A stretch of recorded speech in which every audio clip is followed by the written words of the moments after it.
6 foods you thought were foreign that totally aren't. American food is in disguise, but this list reveals the truth. Don't be fooled by dishes that have foreign names or sound like they're from a different country.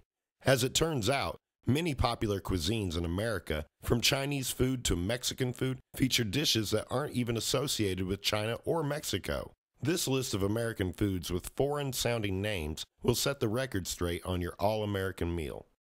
German chocolate cake. German doesn't refer to the country, it refers to the last name of an American man named Sam German. In the 1850s, Mr. German created a sweet baking chocolate bar that was used in the recipe for this delectable dessert, a layered chocolate cake filled and covered with coconut pecan frosting. Fortune cookie. After you eat a meal of Chinese food, you will often receive a check and a fortune cookie. These crispy cookies made of oil, vanilla, sugar, and flour have a very distinct shape. Don't bite too hard though, because there's always a piece of paper with your fortune and often lucky numbers or a Chinese word of the day inside. But this Chinese treat is a completely American dessert, and, if anything, was inspired by a Japanese cookie in the 19th century. French dip sandwich. Though the French don't eat it and didn't invent it, the French dip sandwich is a popular hot sandwich served at cafes and restaurants across America. Though 2 restaurants in Los Angeles claim to be the birthplace of the French dip, one thing is for sure: it was born in the good old US of A. The sandwich, more accurately referred to as a beef dip, features thin sliced roast beef on a baguette and comes with au jus, a little cup of beef juice. The sandwich name arises from the French bread and the French name for with juice, because beef juice in English doesn't sound too hot.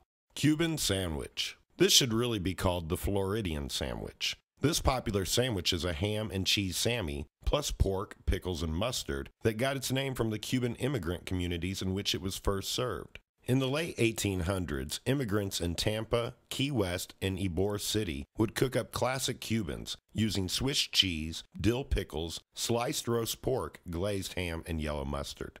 English muffin.